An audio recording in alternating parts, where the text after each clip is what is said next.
Hello everyone and welcome back to a new video. In this video I'm gonna show you guys how you can fix 12-volt battery low in your Porsche.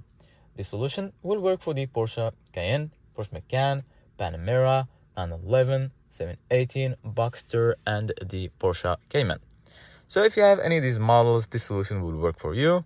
So basically guys, this warning usually means your vehicle's 12-volt battery is losing charge and may need attention soon.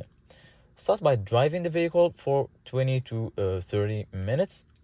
Short trips or long periods of inactivity, if you have your car inactive for a long time, can cause your battery to discharge. Make sure all lights and chargers and accessories are turned off when the car is parked. Even small electronic can slowly drain the battery.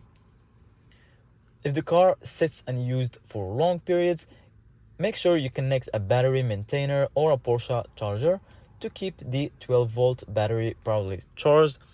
Actually, for example, for this car, I have it from time to time charged. As you can see, guys, it's currently charging. So make sure you charge your battery from time to time to keep it from draining. So this is it, guys, for today's video. Thank you guys for watching and see you guys in the next video.